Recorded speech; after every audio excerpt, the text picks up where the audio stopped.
ఇక జగిత్యాల జిల్లా కోరుట్లలో బాలాజీ గణపతి తయారీ కేంద్రంలో ప్రమాదం జరిగింది.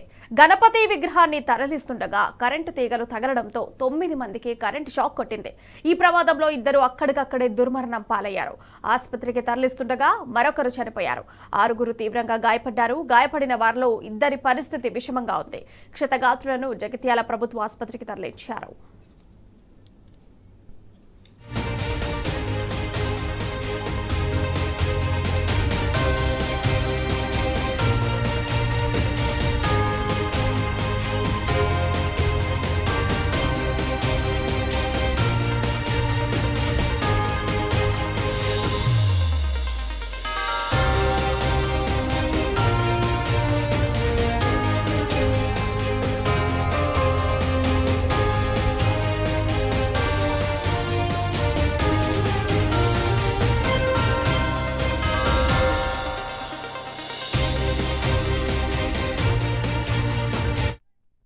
జగిత్యాల జిల్లా కోరుట్లలో బాలాజీ గణపతి తయారీ కేంద్రంలో ప్రమాదం జరిగింది. విగ్రహాన్ని తరలిస్తుండగా కరెంట్ తీగలు తగలడంతో 9 మందికి కరెంట్ షాక్ కొట్టింది.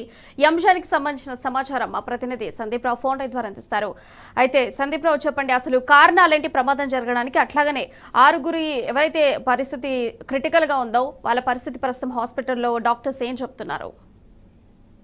మొత్తంగా కోరుట్ల పట్టణంలో ఉన్నటువంటి బాలశ్రీ కళా ఆర్ట్స్ అంటే జగిత్యాల జిల్లాలోని కోరుట్ల పట్టణమే ప్రధానంగా వినాయక విగ్రహాలకు ఫేమస్. ఇది దాదాపు 50కి పైగా కేంద్రాలు ఇక్కడ ఉన్నాయి.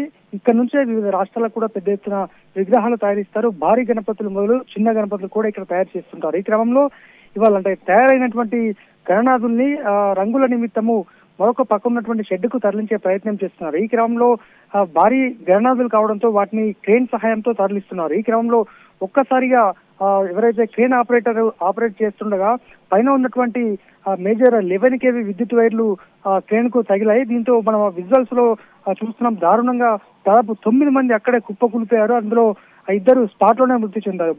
బాలాజీ కలార్స్ సంబంధించినటువంటి యజమాని అల్వాల వినోద్ తో పాటు బంటి సాయి అనేటువంటి మరొక కార్మికుడు మృతి చెందాడు. అయితే యూపీకి చెందినటువంటి అనేక మంది ఈ ఎవరైతే కళాకారులు ఉంటారో వాళ్ళంతా కూడా అందులో పనిచేస్తున్నారు. ఈ క్రమంలో ఈ ఒక్కసారిగా ఈ ఘటన జరగడము ప్రస్తుతము మిగతా 6 అయితే 7 ట్రీట్మెంట్ అవుతున్నారు. వాళ్ళంతా కూడా జగిత్యాల జిల్లా కేంద్రంలోని ప్రధాన ఆసుపత్రులకి తీసుకొచ్చారు. మెరుగైన వైద్యం కోసం కొద్దిమందిని ఇతర ప్రాంతాలకు తరలించారు. అయితే మరొక 2 యూపీకి చెందినటువంటి 2 కార్మికుల పరిస్థితి మరింత సీరియస్ గానే ఉంది. ప్రస్తుతం వాళ్ళకి సంబంధించినటువంటి వైద్య సహాయం అయితే కొనసాగుతోంది. పెద్ద ఎత్తున కూడా అంటే ఈ జరిగినటువంటి ఘటనకు సంబంధించి ప్రధానమైనటువంటి కారణము 11 kV విద్యుత్ వైర్లు క్రేన్ కు తగలడంతో ఈ ఘటన చోటు చేసుకుంది. మన విజువల్స్ ఒకసారి చూసినట్టయితే ఒక్కసారిగా అక్కడ ఉన్నటువంటి వారంతా కూడా షాక్ తో కుప్పకూలిపోయారు. దీంతో స్థానికులు సహాయ చర్యలు చేపట్టేటువంటి ప్రయత్నం చేసినప్పటికీ కూడా అప్పటికే ఒకరు మార్గ మధ్యంలో మృతి చెందారు. ఓనరు ప్రమాద స్థలిలోనే వినోద్ మృతి చెందడం జరిగింది. మొత్తానికైతే ఈ ఘటనకు సంబంధించి అయితే స్థానికంగా పెద్ద ఎత్తున కూడా మొత్తంగా ఒక గగురు పొట్టేటువంటి వాతావరణం అయితే కనిపించింది. ప్రస్తుతానికైతే ట్రీట్మెంట్ కొనసాగుతుంది. ప్రియా, ట్రీట్మెంట్ భాగంలో డాక్టర్స్ ఏమైనా చెప్తున్నారా? ఇప్పుడు ఎవరైతే 6 తీవ్రంగా గాయాలయ్యారో వాళ్ళ పరిస్థితి ఎట్లా ఉంది? వాళ్ళ పరిస్థితి గురించి ఒకటి చెప్పడానికి వాళ్ళకి ఎంత సమయం పడుతుంది? డాక్టర్స్ వాటి గురించి ఏమన్నా ఇన్ఫర్మేషన్ ఇచ్చారా? ఖచ్చితంగా ఇప్పుడు జగిత్యాల జిల్లా ప్రధాన ఆసుపత్రికి అయితే తరలించారు. ఈ 6లో మరొక 2 పరిస్థితి అయితే అత్యంత సీరియస్ గా ఉంది. ఎందుకంటే ఒక్కసారిగా అంటే 11 kV విద్యుత్ వైర్లు తగలంతో వాళ్ళ బాడీ మొత్తం కూడా అంటే పూర్తి స్థాయిలో 70% కాలిపోయింది.